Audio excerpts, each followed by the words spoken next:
Le grand direct des médias sur Europe 1 avec Thomas Joubert. Et c'est le grand rendez-vous, c'est le jour J pour le retour de la Ligue 1 sur Canal+, reprise ce soir avec PSG Bastia à 20h, l'occasion pour la chaîne cryptée d'inaugurer son nouveau dispositif pour le foot, puisque cette année la chaîne diffusera 3 matchs par semaine, et le dimanche soir on retrouvera comme d'habitude le Canal Football Club, que vous connaissez bien, présenté par Hervé Matou, qui est avec nous ce matin en studio sur Europe 1. Bonjour Hervé. Bonjour à tous. Il s'est passé beaucoup de choses à Canal+, ces derniers mois avec la reprise en main de Vincent Bolloré, mais vous êtes toujours là. Moi, vous voulez dire oui. Il en reste quand même, il n'y a pas que moi qui reste. Il y a eu un peu de mouvement, effectivement, mais vous savez, quand on bosse dans le foot, on est habitué au mercato. Et au transfert, il y en a un petit peu moins, il y a un petit peu moins dans les médias généralement, mais voilà, la base, il y a pas mal de gens qui sont restés. C'est vrai qu'il y a quand même une vague de départ importante au service des sports. En premier lieu, le départ de Grégoire Margoton pour TF1, qui était votre commentateur vedette. Ça a été un coup dur pour vous ?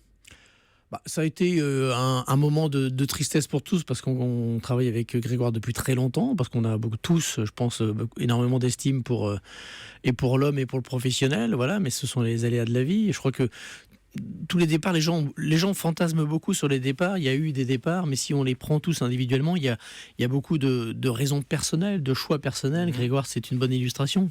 Oui, pour partir sur TF1. Déjà, sur TF1, c'était, je pense que ce qui était proposé était intéressant. Puis c'est un choix de vie aussi, il l'a expliqué. Donc voilà, il faut pas imaginer que tous ces départs sont un coup de pied dans une fourmilière avec tout le monde qui s'enfuit. C'est pas ça la réalité. Y compris pour les consultants, David Ginola, Christophe Dugarry, Daniel Bravo, Giroud, ça donne l'impression d'une hémorragie quand même. On va pas tous les lister, mais David Ginola, le foot anglais, il travaillait sur le foot anglais n'est plus chez nous, donc voilà, il est parti. Sur la 6. Sur la 6, parce qu'il avait aussi le challenge de l'Euro. Il y a encore une fois plein de raisons différentes à chaque fois qui peuvent expliquer ces départs. Et puis parlons des arrivées quand même, parce que vous parlez des départs, mais vous savez, quand on parle dans les transferts de foot également, il y a la colonne départ, la colonne arrivée. Alors, qui arrive dans votre équipe, Hervé Matou ? Paul Le Guen arrive dans notre équipe, va commenter les matchs de 21h, et ça c'est une arrivée dont on se réjouit beaucoup, parce que Paul Le Guen, c'est énormément de compétences, c'est quelqu'un qui est un entraîneur dans l'âme, qui est très cash, on l'a vu pendant l'Euro, qui dit ce qu'il pense. Olivier Dacour va rejoindre l'équipe, et notamment celle du Canal Football Club. Là aussi, on est très très très content de son arrivée. C'est quelqu'un qui a une très grosse carrière, qui a beaucoup de charisme. Pour ceux qui ne le connaissent pas, vous allez le découvrir. Donc voilà, il y a les arrivées également, et on est très content de ça. Et quel est le dispositif de la Ligue 1 pour Canal cette année ? Vous récupérez un match supplémentaire, désormais ce sera 3 matchs, le vendredi, le samedi, le dimanche. Exactement, 3 matchs. Je crois que c'est la meilleure offre de Ligue 1 qu'on ait eue historiquement, parce qu'on n'avait jamais eu comme cela 3 matchs par journée, et les 3 premiers choix par journée. Ça veut dire que, en gros, vous prenez les 10 matchs d'une journée de Ligue 1, vous enlevez les 3 grosses affiches, elles seront sur Canal. Oui, ce sera d'ailleurs systématiquement les grosses équipes, notamment le PSG, puisque vous allez quasiment diffuser tous les matchs du PSG. C'est toujours la même critique qu'on va vous faire, ça se fait au détriment des autres clubs ? Déjà, le 3 matchs, ça veut dire PSG, ça veut dire Lyon, ça veut dire Marseille. Les équipes sont les plus grosses affiches, quoi. Les plus grosses affiches, tout simplement, qui généralement jouent aussi contre d'autres équipes. Elles ne jouent pas toutes seules, donc ça veut dire que toutes les équipes sont concernées tôt ou tard. Et ça veut dire aussi si une équipe fait l'événement et de manière inattendue et devant, on va la suivre. Voilà, nous on suit effectivement ce qui se passe dans le feuilleton. Il y a des héros parfois inattendus qui peuvent émerger. Maintenant, c'est vrai que on essaie d'offrir les clubs qui intéressent le plus nos abonnés. Par ailleurs, il y a l'arrivée de la Ligue 2 quand même sur Canal, avec une case le lundi soir.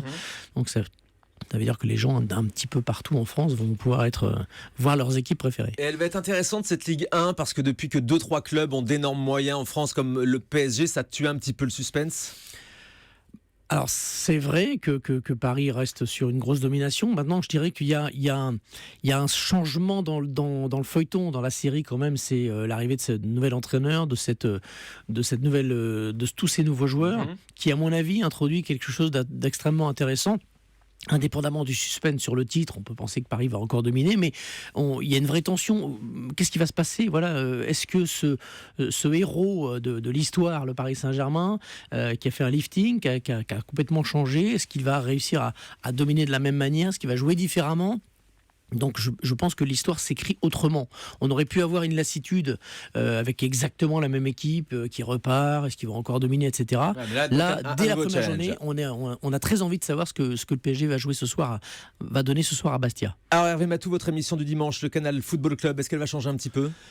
Elle va changer à la marge parce qu'il y a pas mal de changements de programmation. Il y a J+1 par exemple, l'émission du lundi soir qui passe le dimanche soir. Donc c'est pas l'émission qui va le plus changer, le Canal Football Club, mais effectivement on va quand même faire quelques petits rafraîchissements.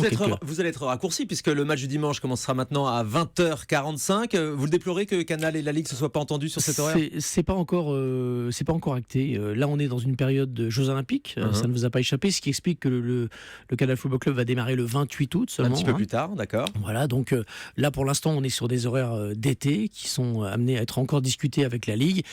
Moi j'espère que bien sûr le match commencera à 21h, ce qui permettra au CFC de garder sa durée habituelle, on va dire. Vous serez toujours avec Pierre Ménès ? Toujours, bien sûr, Pierre Ménès, Olivier Dacour donc, qui va nous rejoindre, Habib Bey, Dominique Armand, Eric Carrière, Michael Landreau, voilà, beaucoup de gens qui sont encore avec nous. La nouvelle concurrence, elle vous inquiète, Hervé Matou ? Ce week-end, SFR lance donc son offre SFR Sport avec le foot anglais que vous avez perdu. Il y a la Ligue 1 qui est aussi sur beIN Sport. Vous les regardez d'ailleurs, ces concurrents ? Alors, SFR, je ne l'ai pas encore regardé parce que ça commence pas, puis c'est très très compliqué de le regarder, honnêtement. Bah oui, c'est que sur les box SFR. Voilà, maintenant bien sûr je regarde la concurrence, mais bien évidemment on préférait l'époque où on pouvait tout proposer. Maintenant il y a un éclatement des droits qui fait que, et c'est aussi dommage pour le consommateur, on est obligé de s'abonner à plusieurs choses, mais la concurrence par ailleurs professionnellement c'est stimulant. Voilà, on s'en plaint pas, on regarde ce que font les autres. Mais Canal+ conserve sa valeur ajoutée par rapport à ces autres chaînes ? Je le pense et je l'espère, on travaille pour ça en tout cas. Ouais. Parce que l'abonnement, la différence aujourd'hui, il se fait sur le prix de l'abonnement. Canal+ reste beaucoup plus cher que ses concurrents. Canal+ reste plus cher, mais Canal+ propose beaucoup plus de choses que ses concurrents, qui ne font parfois que du sport. Voilà, il faut prendre Canal+ dans sa globalité. Dans son ensemble. Exactement. Un petit mot aussi des JO que vous diffusez en ce moment toute la journée sur Canal. Vous participez chaque jour à ces éditions spéciales. Comment ça se passe ? Ça se passe très bien. On est enthousiaste, même si les résultats sont un petit peu décevants. On est sur nos 3 canaux quand même, Canal+, Canal+ Sport, Canal+ Rio, donc beaucoup de travail, Foot+, Golf+, Rugby+, tout ça c'est une offre globale et je pense qu'on a ce savoir-faire et cette habitude de travailler sur les jeux depuis 92, depuis les Jeux de Barcelone. C'est à la fois une aventure collective parce que tout le monde travaille très fort autour des équipes de Didier Lahaye. Voilà, c'est quelque chose en cohésion de service des sports, c'est formidable. Et puis également avec les abonnés, puisque on ne veut rien rater et on ne rate rien grâce au multicanal, au multicanaux, je ne sais pas comment il faut dire. C'est en ce moment donc sur Canal+. Merci beaucoup Hervé Matou. On vous retrouve aussi donc dans le Canal Football Club à partir du 28 août.